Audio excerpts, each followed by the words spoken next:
Okay جی ہاں، آج ہم پڑھیں گے یورپین ہسٹری اور فرانس کی جو صدر ہے مسٹر میکرون، اس کی فارن پالیسی کو پڑھیں گی. ٹھیک ہے، تو لیٹس گو. میکرون کی خارجہ پالیسی کی بنیادی جو اصول ہے، the basic principle of Macron foreign policy. Number 1، European leadership and strategic autonomy, یورپی قیادت اور خود مختاری. میکرون یورپ کے لیے ایک مستقل اور آزاد عالمی کردار چاہتے ہیں، خاص طور پر امریکہ اور چین کی بالادستی کے تناظر میں. فرانس کی خارجہ پالیسی میں یورپین یونین کے اندر مشترکہ دفاع، اقتصادی خود مختاری اور اسٹریٹجک پالیسیوں پر اہم آہنگی کو ترجیح دی جاتی ہے. نمبر 2، ملک کی اخلاقی و انسانی اصول، ethics in human rights. Macron کی پالیسی میں انسانی حقوق، اقلیتوں کے تحفظ اور بین الاقوامی قانون کی پاسداری پر زور دیا جاتا ہے.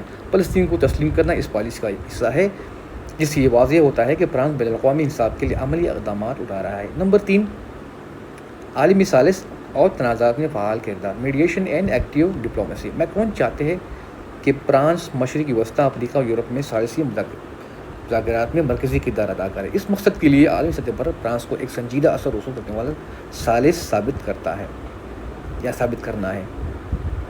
مسلم دنیا پر میکرون کی پالیسی کے اثرات، مسائل کی حساسیت، sensitivity to Muslim issues. Macron کی خارجہ پالیسی میں مسلم دنیا کے اساس سیاسی مسائل جیسے فلسطین، شام، لیبیا پر توجہ دی جاتی ہے.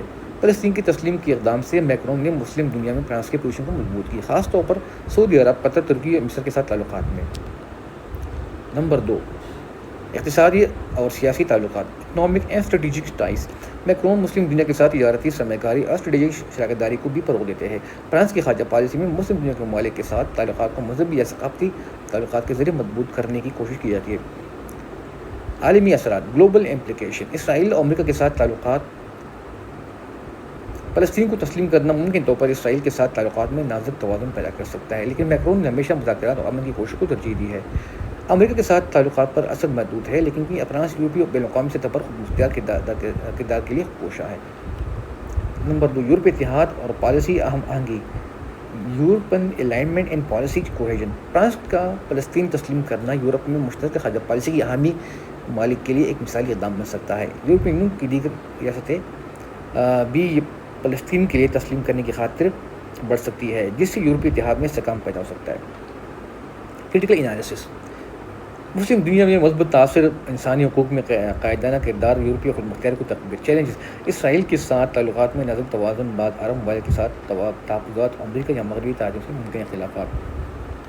Now we will discuss the advantage and disadvantages of the Macron foreign policy. Advantages: provide یورپی خود مختاری اور قیادت کو فروغ، promote European autonomy and leadership. Macron Europe کو عالمی سطح پر زیادہ خود مختار اور مضبوط بنانا چاہتے ہیں.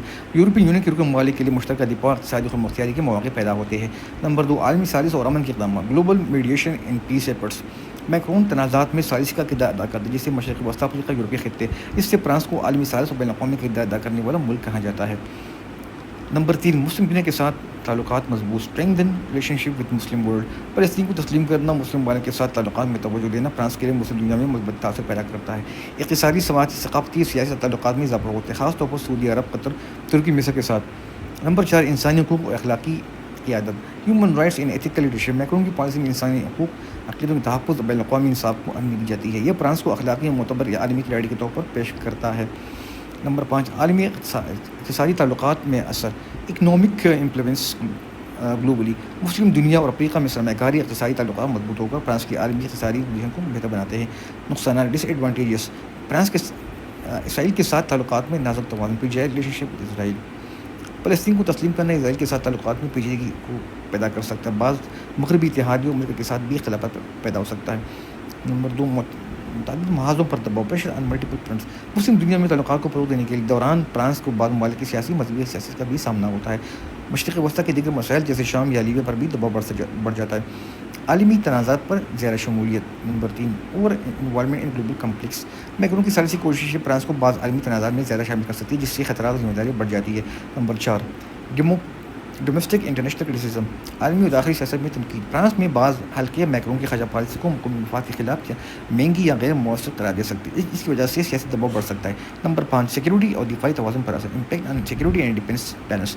یورپین خود مختاری پر زور دینے کی سے امریکہ یا نیٹو کے ساتھ تعلقات میں ممکن طور پر پیچیدگیاں پیدا ہو سکتی ہے. Now we will discuss the France foreign policy toward Western Europe and Russia. Macron policy in Eastern Europe. Emmanuel Macron policy toward Eastern Europe are: number one, European leadership and security concerns. Macron emphasizes security and political stability of Eastern Europe, particularly in the light of Russian action in Ukraine. He has consistently called this strengthen the European Union unity to support Eastern Europe nation against aggression. Number two, economic and strategic engagement.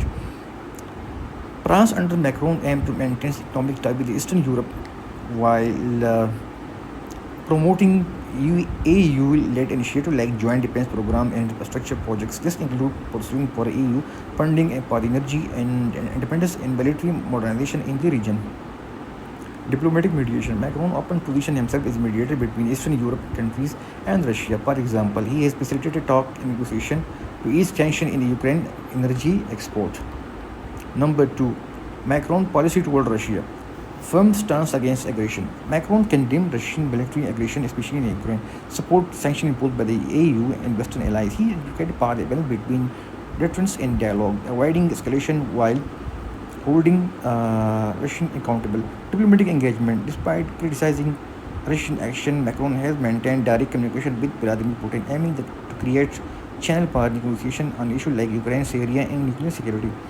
Energy and security consideration. France under the Macron has supported EU energy diversification to reduce reliance on Russian gas while promoting cooperation in international security frameworks like NATO and the UN. Multilateral approach. Macron policy toward Russia is integrated into broader multilateral strategy, where France positions itself as a leading European actor capable of influencing negotiation involving NATO and EU and UN framework.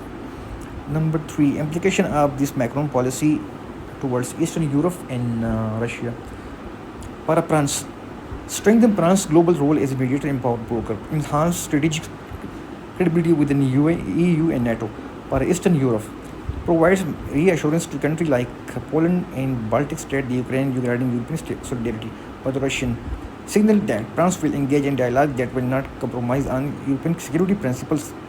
Maintain pressure through a sanctioned diplomatic channel for a global security. Macron's approach exemplifies pragmatic diplomacy, blending firmness with engagement, trying to avoid direct military confrontation while preserving France's influence.